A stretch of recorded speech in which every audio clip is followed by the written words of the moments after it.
दिशान खान साहब कमेंट करके पूछ रहे हैं सर 5 मरला प्लॉट का रेट बता दें कबीर टाउन फ़ेज़ 2 में। अच्छा सर अल कबीर टाउन फ़ेज़ 2 में बेसिकली जो 5 मरला की कटिंग है वो ज़्यादातर सी ब्लॉक में है या ई ब्लॉक में है। सी में ज़्यादा है, ई में कुछ कम है।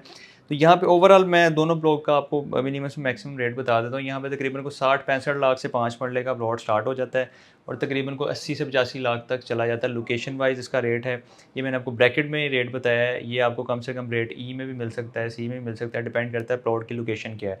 तो मिनिमम रेट जो हमेशा होता है बिल्कुल एंड वाले प्लॉट्स का होता है, बाउंड्री वाले प्लॉट्स का होता है। जितना इसमें आप रेट बेहतर करते जाएँगे, लोकेशन बेहतर होती जाएगी, तो इसमें रेट बढ़ता जाएगा क्योंकि जितना गुड़ आप डालेंगे उतना ही मीठा होगा।